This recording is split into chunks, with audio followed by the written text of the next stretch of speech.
Welcome to day 18 of the 31-day spiritual upgrade. I'm Victoria Bond. I'm delighted to be here. I'm just having a little break between recording today. Holy moly, we are remastering my signature program and it is so powerful, so powerful. The thing is, we are constantly evolving, we are constantly growing, we are constantly shifting, and we need to be able to expand our human capacity to hold our spiritual self. I'm going to repeat that. We need to expand our human capacity to hold our spiritual self. We can't, hi Trina, yeah, come and say hello guys if you're jumping on.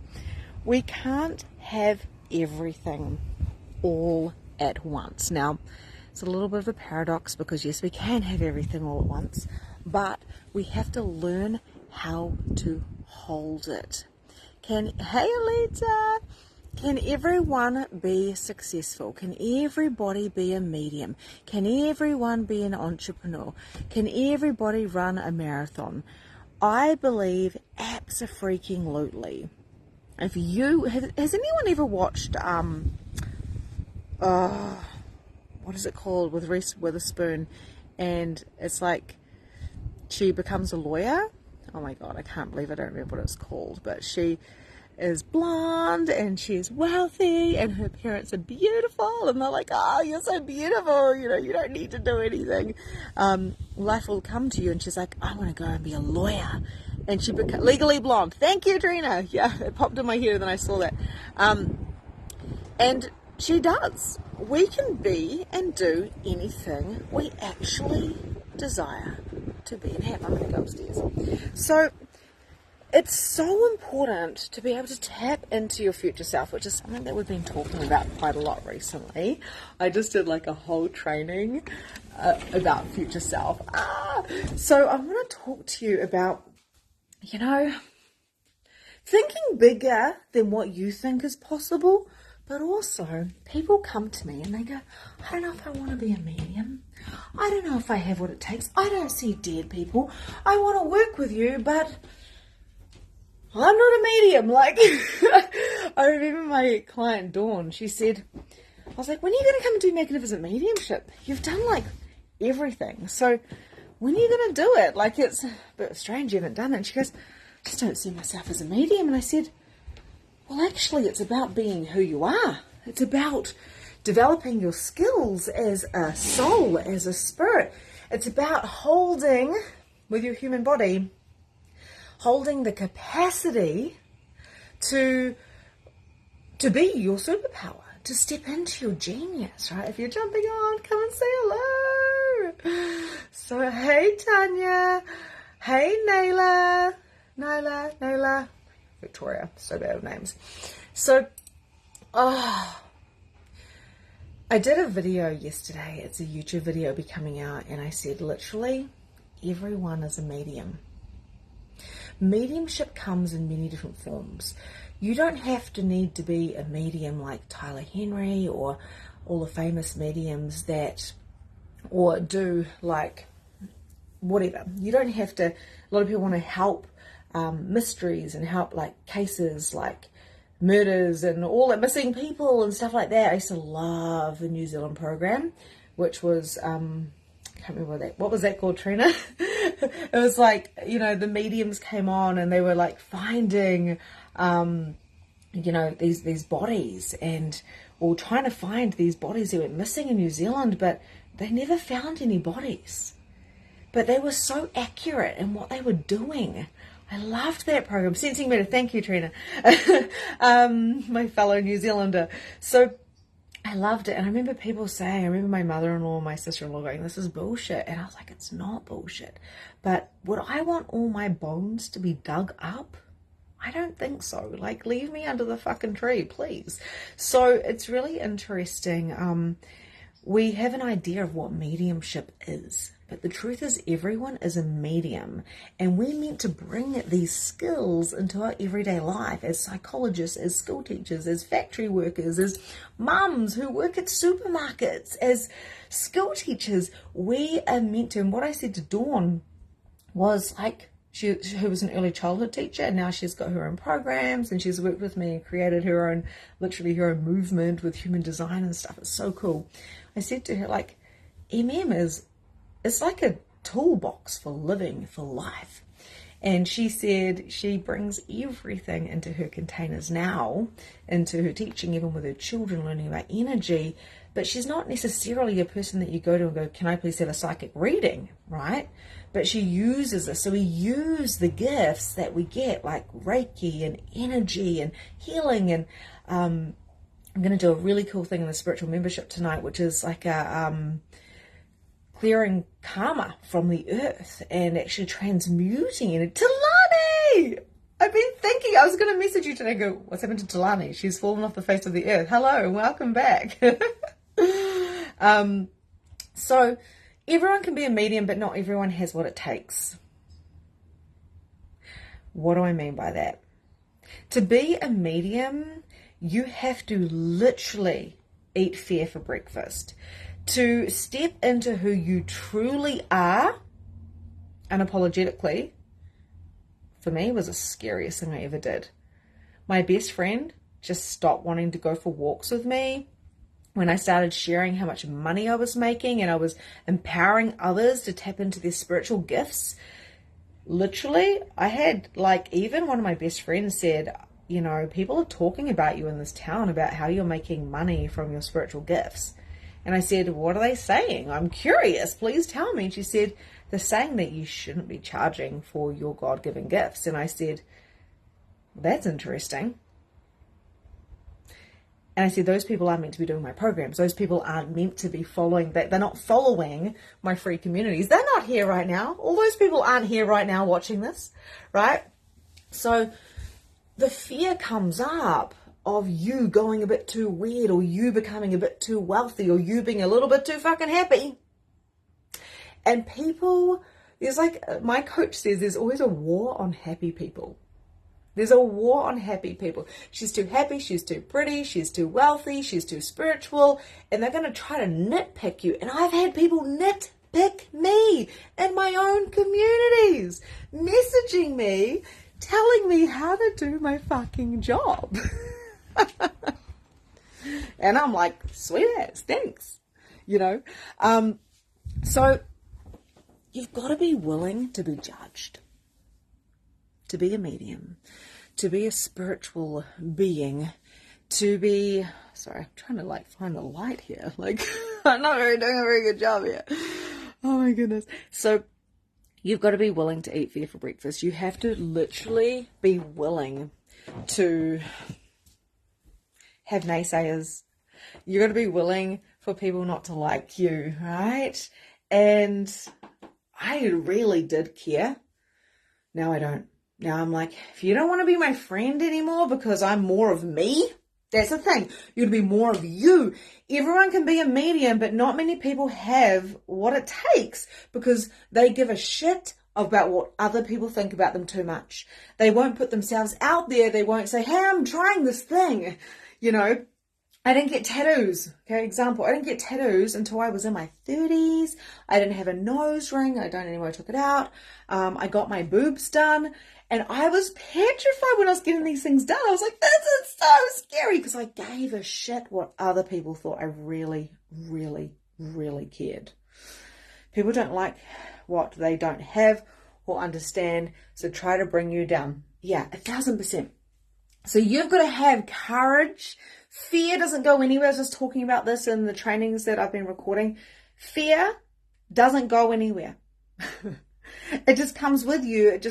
It knows that it can take a back seat. It knows that it can come along with you, but it needs to shut the fuck up because it can't take over the driver's seat. So anyone can be a medium. The other thing is the ego. You have to be willing, and I mean you have to be willing to get no's. I'm just going to pop you here. There we go. You can see my work. I've been working away. Sorry about that. I'm back. So you have to be willing to get no's. When you're doing mediumship, a lot of people, when I'm doing my program MM, a lot of people stop showing up around the time we start doing readings. And so I do a lot of pre-framing now. Show up.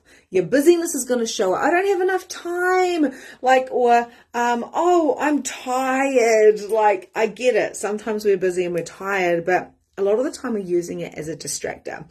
And the truth is, we just don't like getting uncomfortable, and we don't like being wrong, because we've been taught in the education system, good girl, good boy, be more like him, bad boy, be more like him, you're not bright enough, so you're in the cabbage class. What the fuck? It doesn't even make sense. You're going to be willing to get it wrong, okay? So any decent athlete has literally fallen over 1 million times, or have lost 1 million tries, or, whatever, or goals. You think about netball, right? You think about basketball. How many times do you have to practice shooting that goal? You don't just go, I got it, I got it, I got it, I got it, I got it. That doesn't happen. So many people, their books don't get published. They've got 200 books or 200 pieces of art. So if you want to know what it takes to be a medium, to be your own psychic self, to step into your superpowers, you've got to show up, eat fair for breakfast, and not worry about what anyone thinks. Let them go away. I wasn't going to hold on to my friend of 40 years and pretend I was someone that I'm not and agree with her when she was being negative. No. And when she's like, I'm too busy for you, I was like, have I done anything? No, I'm just too busy. Okay, see ya. Have a nice life. Haven't talked to her for 1.5 years. And she was my kid's school teacher. What the fuck? Makes no sense. So you have to be bold enough and brave enough and courageous enough to get no's, to be judged. And I feel like I've been really, really, really judged in the last few years, by every single person, which of course that's a mirror. And the more I started not judging myself, no fucks given, let's just show up anyway, right? The more I noticed that other people weren't judging me so much. They can unsubscribe. They don't have to follow me, or I don't have to talk to my parents or my in-laws or anyone like that about mediumship, right? I don't need to go talk about their ghosts. It doesn't work that way. I just start attracting my tribe, being myself. But you've got to be willing to get no's. You've got to be willing to be judged. And you have to, this is the third one, you have to be compassionate. You can't be a medium or live in your super genius, superpowers, genius, whatever. You can't do that with a closed heart. Oh, that person stung me. Oh, close the heart. Don't let them in, right? You can't do that. You literally cannot be like, if you parents, you screwed me up because you didn't give me enough love. Close the heart, not let anyone in, because the only person that you're hurting is yourself. So the reason why we've all been through pain and heartache and experiences is so we can be compassionate, is so we can love ourselves and we can put ourselves in other people's shoes. One of the things I first said in one of the first few MMs, in my workbook, I said, if I judged everybody that had an abortion, if I judged them, and I used to, when I was in my 20s, I thought abortions were the worst thing that you could ever do because it was drilled into me. So I was worried about the mother because I was like, oh my God, you just fucked yourself up completely because emotionally you're going to be screwed. Because I had one narrow viewpoint that had been implanted into me, right? And then I remember a couple of friends saying to me, can you come with me to get an abortion? I was like, I can't, I'm sorry, but please go get help. I just don't believe in what you're doing. And now I look back and I want to cry. And I've even said sorry to my friend because I was like, how narrow-minded was I? If I had judged every single person who had cheated on a partner or had slept with a lot of people, and I used to judge those things because I was all like, oh yeah, I'm fucking perfect, and brought up Catholic doesn't help.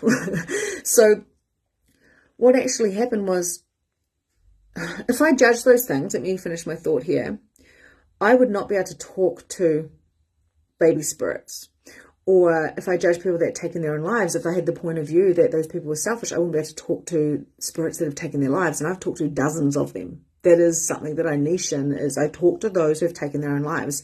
And it's something that just I attract, which is very strange, but I have no judgment for those people. Like, I know of people that have left children behind and taken their own lives. I know many of them in spirit. And I've never once judged them, because it's not my place to judge, plus there's nothing to judge them for. But it's been implanted in me that abortion and suicide and cheating and having sex with lots of people is all really, really bad. It's the whole Mother Mary, and then the Mary Magdalene who was the hoe, right? Well, she wasn't, but like there is no in between. And this is what's been really plugged into us, right? So if someone has had an abortion, I would just go, are you okay? Do you need anything? Is there any healing we need to do about this? They're like, no, I'm good. I'm like, okay, good. Carry on, let's go. Like, we have to have compassion. We are not here to judge people. And I don't even quietly judge people. Like, I just open my heart and I'm like, I love you. I fucking love you. You are powerful. I see people on their highest potentials always. And if someone says, oh yeah, you're probably judging me, I'm like, don't ever presume that I'm judging you, because 1,000% I'm not, right? I'm not. We have to have compassion. To be a medium, you have to be able to eat fair for breakfast. You've got to be willing to get rejected, to get no's, for people to judge you. But you might get a no and a no and a no and a no. Just like I said with the basketball, with the netball, getting in the hoops, you've got to practice. You get practiced at knowing what's your energy, what's others' energies. You've got to have compassion. And this is why you've had a colourful life. This is why you've experienced pain, because you're human. You are human and you are here to love. You are here to guide others. And not everyone can handle the fear. Not everyone can be compassionate. And not everybody will have what it takes to keep practicing in their craft. So, whatever it is that you want to do, whether it's an entrepreneur, become a multi-millionaire, become a healer that's well known, create your own business or your own modality, whatever you want to do, you've got to put your all into anything. The naysayers will be there. The more, the merrier, because it means you're making a bigger impact. So every time I get people like messaging me or, usually on YouTube and stuff, and I don't see any of the messages anyway, telling me that I'm bad, I'm not good enough, or haha, look at you, you're talking shit, whatever. I don't care. I laugh. I used to be like, oh. But now I laugh. I'm like, sweet as. Someone unsubscribes, I'm like, epic, right? Hi, Christina. Babies fall down and keep going and learn how to walk. Exactly. Keep picking yourself up, brushing yourself off, try again and again. You've got no fucking choice. Unless you settle. And, we've got to stop waiting until we get to 65 to retire. I'm never going to retire. I can't retire from my life. I can't retire from my living. I'm working towards my future self now to be the best version of me, which means I drink the water, I get up early, I do the work. And how does this resonate with you? Whatever you want to do, you can do it, but can you commit to it? Are you willing to do the work? How much do you want it? Are you worried what other people think about you? Everyone can be a medium, but not everyone has what it takes to be a medium or a healer or an entrepreneur, okay? Hey, Kim. Okay, my loves, I've got another whole lot of videos to do. Direct focus, but I thought, oh my God, we got the 18th day of spiritual upgrade. I have got some epic stuff coming your way. I cannot wait. Just remember, there's forms that you can fill out. You can share the I'm in graphic. And that's just really to get this out there so people know that they can come. This is worth thousands of freaking dollars and it's completely free. So bring your friends along. Thank you to those of you that have been sharing. You can always take a screenshot while I'm talking and tag me and put 31 Day Spiritual Upgrade. We have got readings. I haven't announced any winners yet because I'm letting people catch up and I'm letting people really enjoy the process and interact. And some people take a little bit more time warming up and showing up, but we are taking note. There are prizes. The biggest prize should be you showing up and you transforming and you upgrading, because I certainly am. Hi, Jolie! When are you in Whangamata? Let me know. We need to catch up. Day 18. Whoop, whoop. Yeehaw. Okay, guys. Love you lots. I'm on a mission to improve and upgrade everything. Lots of love. See you soon.